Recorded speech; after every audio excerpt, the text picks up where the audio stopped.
I know I'm a bit too late covering this, but I didn't actually notice that they have announced another dev note. Players are mostly talking about the Not Cry release or Flynn's, which they should because Flynn's looking pretty good, and I would be lying if I said that I didn't even consider reinstalling Genshin again.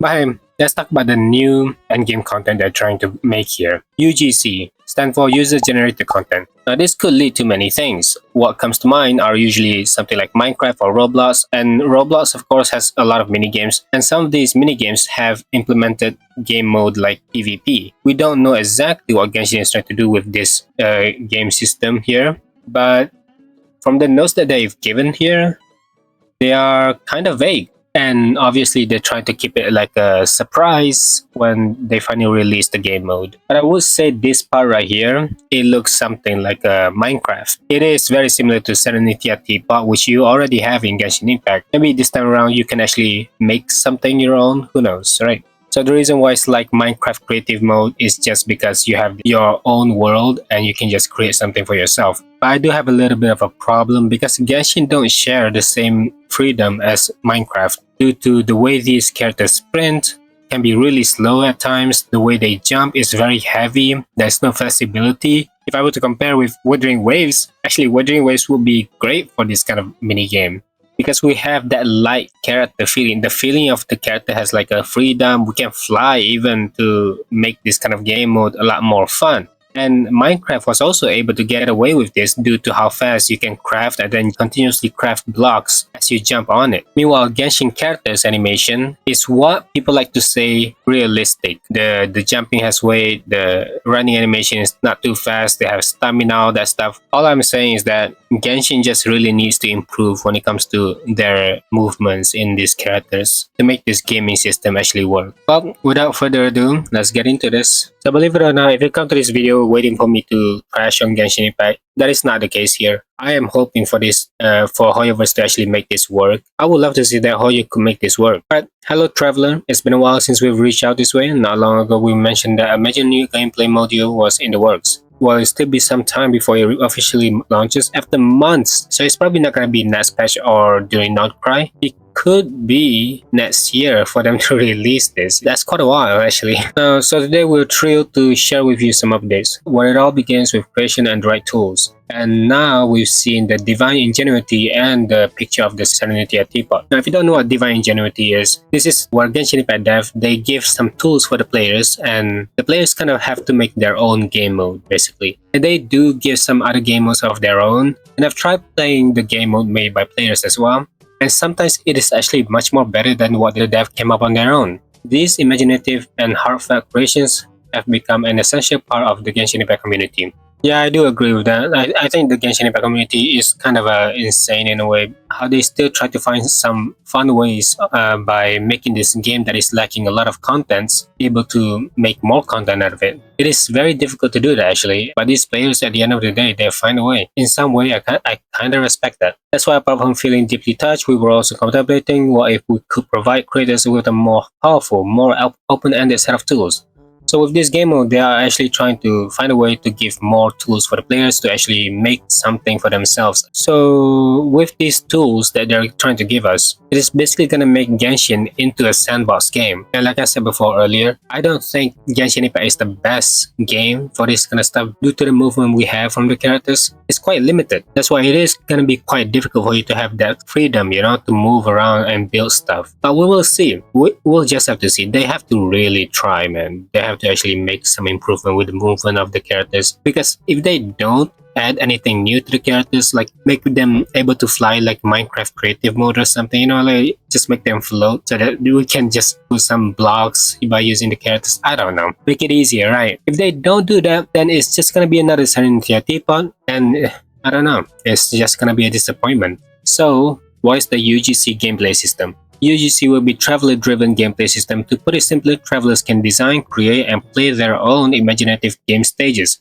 Again, it's going to be a combination of Serenity Teapot and from the event Divine Ingenuity, where the players can create something on themselves. But instead of having like an event, short-time event, you're going to have this permanent, and it's going to be more bigger, it's going to be more large, it's going to be your own world, only your world. Maybe you can invite some friends, who knows, right? And here's some of the pictures. What kind of worries me a little bit, okay? Because it just looks like Sanity Teapot. It doesn't look like the characters are building anything, or that we can fly, or that we can do something with the characters to craft some blocks or anything. It just looks like Sanity Teapot, where you put the same model over and over and over, like this animal that looks like frogs maybe, and some of these guards, they just copy paste, copy paste, copy paste. So we have models given from us. It's not like we have to be creative to create something, right? This whole notes on the side here looks very interesting because it's possible that we can change the colors. We can even add some new weapons for the guards because there's this cross thing. It looks like a weapon, if you ask me. It could literally be anything. There's a lot for them to actually improve in this game mode. I'm just giving some sort of suggestions for them. It doesn't look like it's enough yet, but surely they can come up with something very, very nice. And now we have this boss thing. I'm assuming it's just another model for them to put into the world. I would love for the players to be able to put the monsters in their world and then they can continuously fight it. Maybe the monster didn't die or anything. Maybe it becomes a training dummy, you know, big ass monster as a training dummy. That is pretty cool actually. I would love to see that. And then there's this thing where it kind of reminds me of like, well, is that a roguelike system? Because it does look like that, where you can gain, you have to choose between, oh, maybe you can get something special, maybe you can gain more health, maybe you can gain some sort of boost in energy, you know. But I'm just making assumptions right here. I do want to see Genshin make something different, and this could be one of them. Basically, in the game mode, you have more game modes that you can actually create, and that's why I brought up Roblox earlier, because maybe they allow you to make your own mini games using this kind of methods. I would actually reinstall Genshin just for that. I think that is very smart for them to do that. Compared to the existing system like Divine Ingenuity or the Serenity Teapot, the all-new UGC system will offer a much higher degree of creative freedom. Almost every core element that makes up a game will be customizable by every traveler. Even more excitingly, we plan to gradually open up a wide array of Genshin Impact assets for use in the system, giving creators the building blocks they need to fully express their ideas. So basically, instead of just giving us limited amount of buildings, like the Serenity Teapot, we don't actually have all the buildings in Sumeru or anything like that. We don't have the trees in Sumeru, all of them. Maybe we're actually going to be able to make some sort of town with this. Maybe they let us combine building with another building, right? And because that is something we don't get to do in Serenity Teapot, I really hope that they just delete the Serenity Teapot if they're gonna add something like this, which is something that is already better than Serenity Teapot. So remove it and replace the Serenity Teapot with this new game mode. Going through this, I actually think that they're actually cooking. Genshin Impact is cooking, who knows?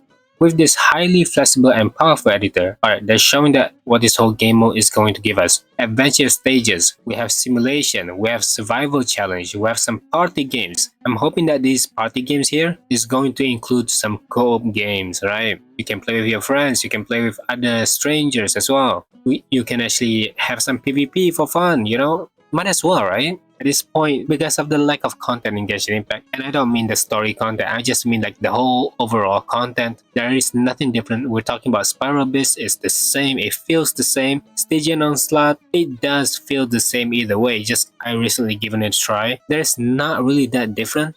They have co-op mode, but they remove the co-op once you get to the difficult stages. It's so stupid, it's so dumb. And the Imaginary Theater has slightly different because you can get some sort of a boost for your characters. You can get some level up on their attacks and all that stuff. So why not just give something that can change how players want to play the game, right? This could actually lead to Genshin becoming fun again and has better replayability than they currently have. You'll be able to craft all kinds of gameplay experience and more. Now it's interesting that they say kinds of gameplay experience and not the same understanding as Serenity Teapot where you can just craft some existence model. They specifically stated all kinds of gameplay experience. So we are gonna fully expect there's going to be mini games players can create for themselves. And they have the tools to create that mini games properly. Whether you enjoy solo play or co-op fun, you'll be able to choose the game modes you love. Thank God. Now, like I said, we don't really know what they're gonna give us. Is it gonna be reward driven? Because again, if there's no rewards being given to us monthly or weekly resets to this whole thing, then it can sort of be useless. We need to have good replayability. Players need to be rewarded after finishing some sort of challenge. They need to figure this out, okay? They can't just give players, hey, here's some tools, we're just gonna throw at you and you do you, man. Create your own world, create your own game, and then just leave the players be on their own. Not gonna come back or anything, not gonna give us some sort of rewards weekly or monthly. That would be stupid. Some of these players are not gonna do anything unless there's Primogems involved. And now they're giving this how to play together. How to play together, huh? Very interesting topic. So we're gonna get some methods on how to play co-op together with your friends. Beyond just the stages themselves, we're also creating shared social spaces for travelers to interact. Between matches or creations, travelers can gather in multiplayer lobby, chat about gameplay experience, or show off their best moments. Now this could work if they let us see the people that we're playing with, the strangers that we're talking to face, right? We can see their characters and you can see your characters in third-person perspective, and not just some sort of chat in a dialogue template, right? And they're showing like a bunch of emojis that you can do. I'm assuming it's probably like emote, right? You're gonna be emoting in front of your friends or all that stuff. It'll be fun, could be just for some fun stuff. Over the past 5 years, we've seen countless genuine friendship bloom in the world of Teyvat. And with this new system, we hope to bring kindred spirits even closer, transforming fleeting in-game encounters into lasting bonds. Wow. Genshin really sees themselves as a game that is like, it's a casual game. You're not supposed to see this game as a game that is for hardcore players, to be honest. But when they add game mode like Stygian Onslaught into that, they kind of contradict themselves at some point, Because they give us something like this, hey, we've seen countless of genuine friendship being made in Teyvat. We want to bring them closer together, being able to bond with each other. And next thing you know, they give some hard-ass content like Stygian Onslaught for you to play alone. You can play the easy and the medium difficulty with your friends, but the hardest difficulty, nah. Do that alone. Are you serious? I think they should just consider making everything able to match with some sort of strangers, right? Naturally, building a highly flexible gameplay system like this takes time, and it will be an ongoing process of the development refinement. We'll be inviting more and more travelers to take part in playtests along the way, so we can continue improving the system and the editor through feedback and iterations. Yeah, that's about it actually. They don't actually show that much. We see some screenshots of the building, crafting, and you can kind of imagine what it's gonna be like by just combining the Divine Ingenuity gameplay and the Senentia teapot. I'm just really hoping for them to implement some sort of freedom, a better freedom movement for the characters. Because we do lack that. You have to properly think, how are Genshin Impact characters going to be building all this stuff? Because if they don't make us building, if they don't make the characters themselves build, and we're just gonna use the same method of building like Serenity Teapot, then what's the fucking point? But yeah, that's about all for the update. There's really not much. I kind of hope that they show a little bit of a sneak peek, as in videos, clips they have for the game mode. I will of course talk about this again if they made some sort of update, because I am slightly interested in it. I want them to do good. As of now, thank you for watching the video, like and subscribe. See ya.